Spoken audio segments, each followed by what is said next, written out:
I'm back with ఏపీలో hot topic. ఈ రోజు ఏపీలో హాట్ టాపిక్ పల్నాడులో జరిగిన ఒక మర్డర్. ఒకళ్ళ చావు నీకు హాట్ టాపిక్ లా కనిపిస్తుందా అని మీరు అడగచ్చు. కాదండి, ఒకళ్ళ చావు నాకు హాట్ టాపిక్ కాదు. ఆ చావు చుట్టూ జరుగుతున్న తమాషా హాట్ టాపిక్. అసలు ఏం జరిగింది?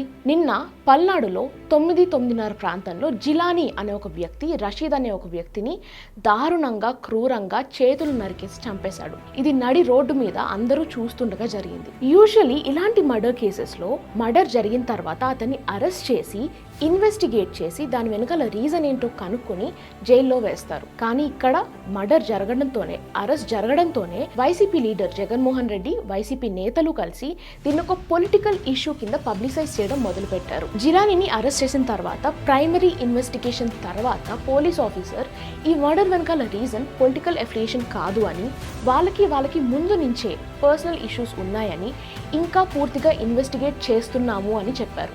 ఇప్పటి వరకు ఈ ఇద్దరి మధ్య ఉన్నటువంటి వ్యక్తిగత కక్షలే కారణంగా కనబడుతుంది. ఇటువంటి పార్టీల ప్రమేయం కానీ ప్రస్తుతానికి ఏమీ కనబడడం లేదు. కాబట్టి ప్రజలు దీన్ని గమనించి ఎటువంటి శాంతి భద్రతల సమస్యని తలెత్తనీయకుండా చూడాలని చెప్పడం జరుగుతుంది. ఇటువంటి చర్యలకు పాల్పడే ప్రతి ఒక్కరికి కూడా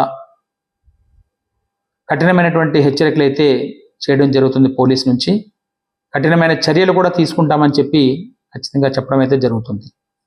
ఇప్పటి నుంచి ఇక్కడ 144 సెక్షన్ని అమల్లో పెడుతున్నాము. 144 సెక్షన్ కూడా ఇక్కడ అమల్లో ఉంది అని కూడా తెలియజేస్తున్నాము. దీన్ని కూడా వైసీపీ నేతలు టీడీపీకి ఎగెన్స్ట్ గా వాడడానికి ట్రై చేశారు. సీఎం చంద్రబాబుకి భయపడే పోలీసులు ఇలా మాట్లాడుతున్నారని దీనికి కూడా పొలిటికల్ యాంగిల్ ని అటాచ్ చేయడానికి ట్రై చేశారు. టీడీపీ దీనికి రెస్పాండ్ అయ్యి హత్య చేసింది ఏ పార్టీకి చెందిన వ్యక్తి అయినా సరే శిక్ష పడేటట్టు చూస్తామని హామీ ఇచ్చారు. మరి ఇక్కడ నాకు ప్రాబ్లం ఏంటి? పాయింట్ నెంబర్ 1, ఏది పొలిటికల్ మర్డర్, ఏది పర్సనల్ మర్డర్ ఇన్వెస్టిగేషన్ అవ్వకుండా ఎలా తేల్చేస్తారు? పాయింట్ నెంబర్ 2, న్యాయం కోరడంలో తప్పు లేదు, కానీ న్యాయం కోరుతున్నాం అనే ముసుగులో ప్రతి దాంట్లో పొలిటికల్ యాంగిల్ తీసి టీడీపీ గవర్నమెంట్ చేతుల్లో రాష్ట్రం సేఫ్గా లేదు అని ఇన్వెస్టిగేషన్ అవ్వకుండానే ఎలా పబ్లిసైజ్ చేస్తారు? పాయింట్ నెంబర్ 3, మనం ఇక్కడ గిల్టీ అంటిల్ ప్రూవెన్ ఇన్నోసెంట్ అనే సిద్ధాంతాన్ని ఫాలో అవుతున్నామా, లేదు అంటే ఇన్నోసెంట్ అంటిల్ ప్రూవెన్ గిల్టీ అనే సిద్ధాంతాన్ని ఫాలో అవుతున్నామా? నేను మర్డర్ చేసిన వాడు గిల్టీ కాదు అని చెప్పట్లేదు. వైసీపీ నేతలు దీనికి పొలిటికల్ యాంగిల్ అటాచ్ చేయడం గురించి మాట్లాడుతున్నా.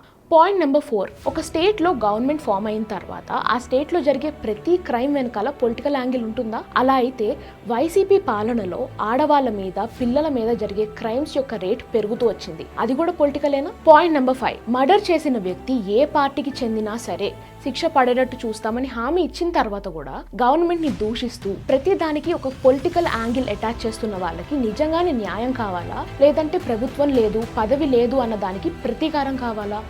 ఆలోచించండి.